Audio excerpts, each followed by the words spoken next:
বাবাকে না জানিয়ে একটা ডিভোর্সি মেয়ে বিয়ে করেছে। এতে কোনো সমস্যা ছিল না। ভাইয়া হয়তো ভাবির সৌন্দর্য দেখে বিয়ে করেছিল। কিন্তু ভাবির আচার ব্যবহার আমাদের সুখের সংসারে অশান্তি নেমে এসেছে। আমার বয়স খুব কম হলেও আমি ভাবির সকল কর্মকাণ্ড বুঝতে পারি। কিন্তু ভাবির এরকম বাবা মায়ের উপর অত্যাচার আমার কিছুতেই সহ্য হতো না। আর ভাইয়া তো চাকরির কাজে শহরে থাকত। একদিন ভাবিকে হোটেলে নিয়ে গেলাম।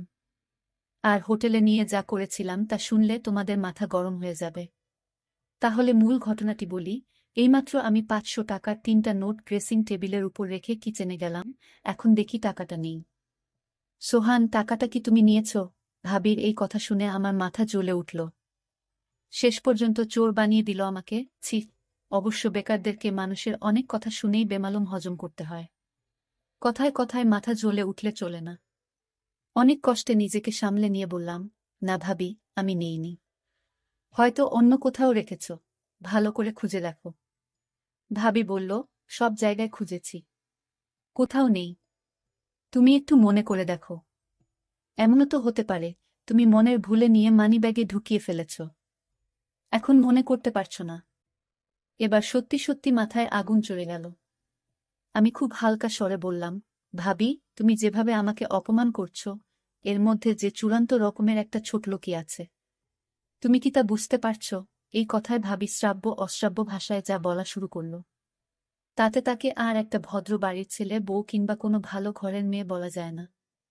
এক পর্যায়ে সে বলেই ফেলল, ধামরা একটা ছেলে বছরের পর বছর ভাইয়ের ঘাড়ে বসে বসে হাতির মতো গিলছে। ৪ পয়সা ইনকামের মুরদ নেই, সে কি না আমাকে বলে ছোটলোক। আমি বারবার এদিক ওদিক তাকাচ্ছি, যেন মা এইসব কথা কোনোভাবে শুনতে না পায়। এমনিতেই সে স্ট্রোকের রুগী, কোনোভাবেই উত্তেজিত হতে পারে, এমন কিছু শুনতে দেয়া যাবে না তাকে। এরপর আর কোনো কথা জোগাল না আমার মুখে। নিঃশব্দে বাড়ি থেকে বের হয়ে গেলাম। বেলা বাজে 10টা 56। রোদ তেতে উঠেছে।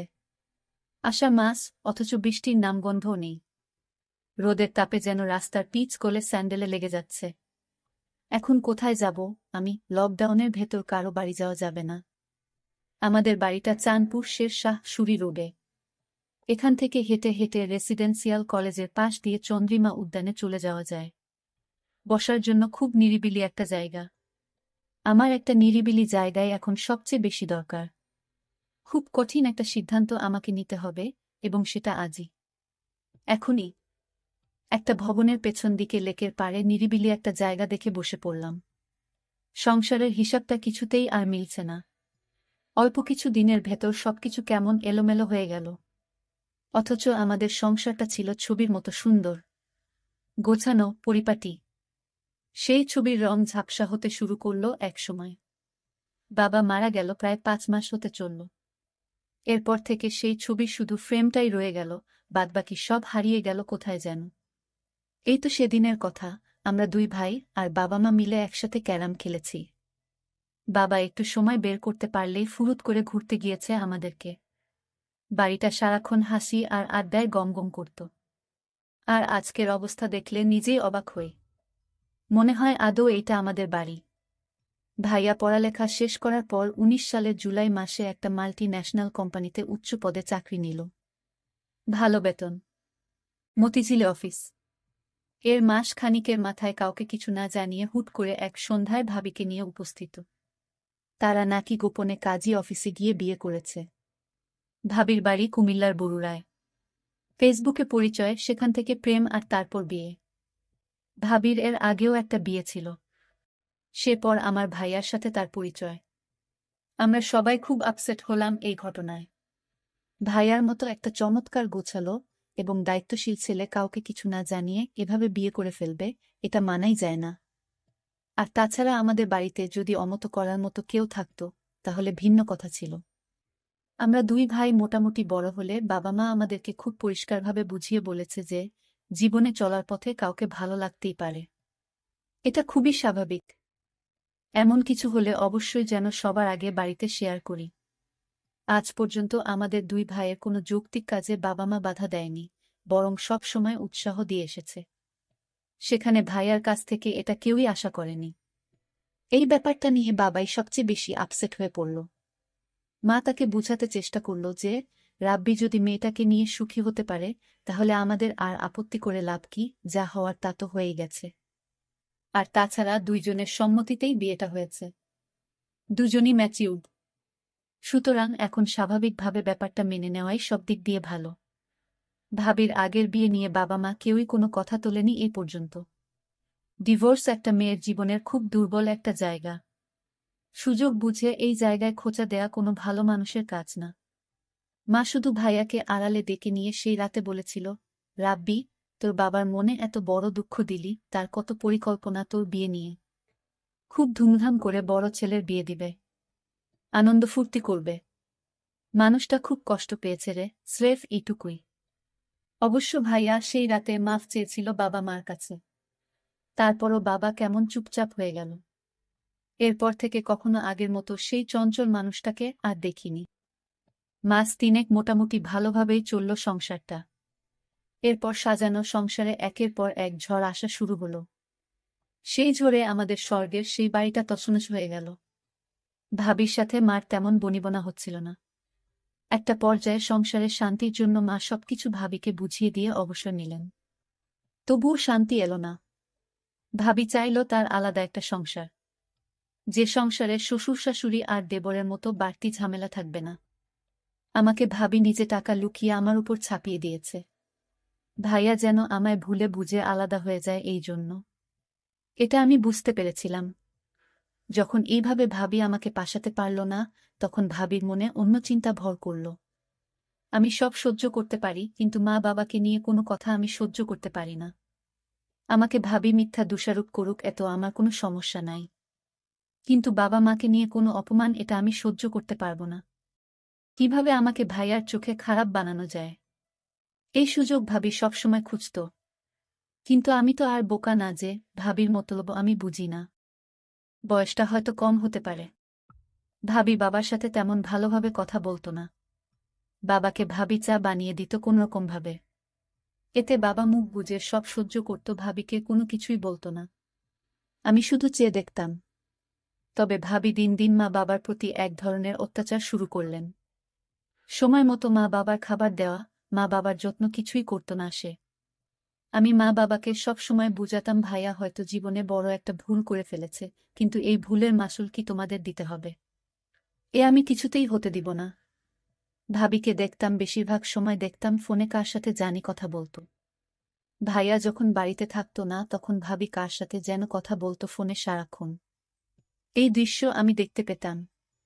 একদিন আমি দেয়ালের ওপাশ থেকে শুনতে পেলাম ভাবি ফোনে বলল, কাল আমার স্বামী বাসায় থাকবে না, তুমি একটু আমার সাথে দেখা করো, জরুরি কথা ছিল।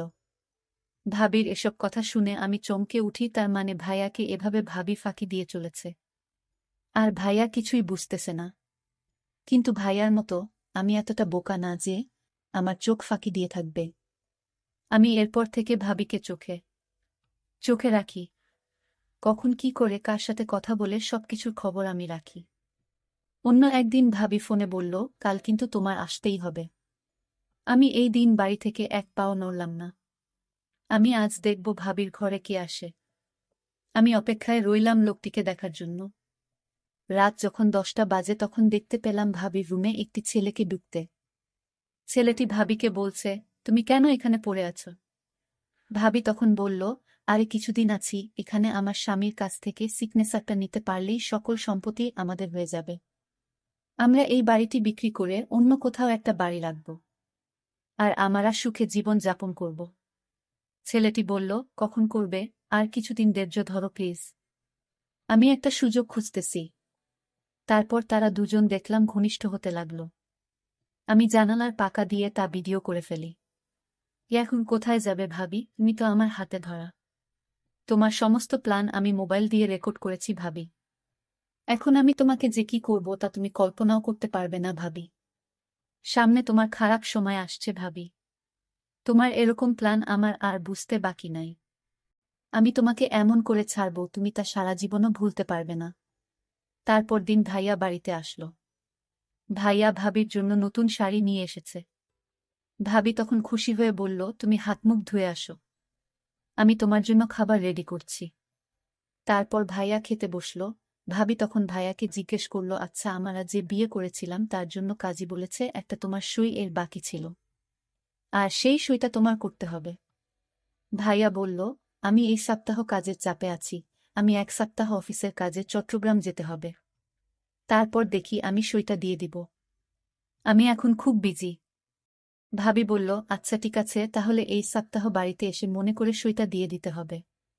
ভাইয়া পরদিন সকালে চলে গেল। আমি ভাবির রুমে গেলাম। ভাবিকে জিজ্ঞেস করলাম, ভাবি তোমার দিনকাল কেমন কাটছে? ভাবি বলল, ভালোই তো, কিন্তু তুমি একটা চুলটা তুমি ভুলে যেও না।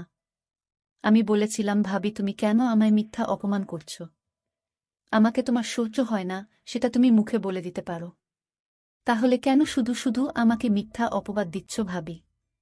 ভাবি তখন রাগান্বিত হয়ে বলল, তুমি এখন আমার রুম থেকে যাও।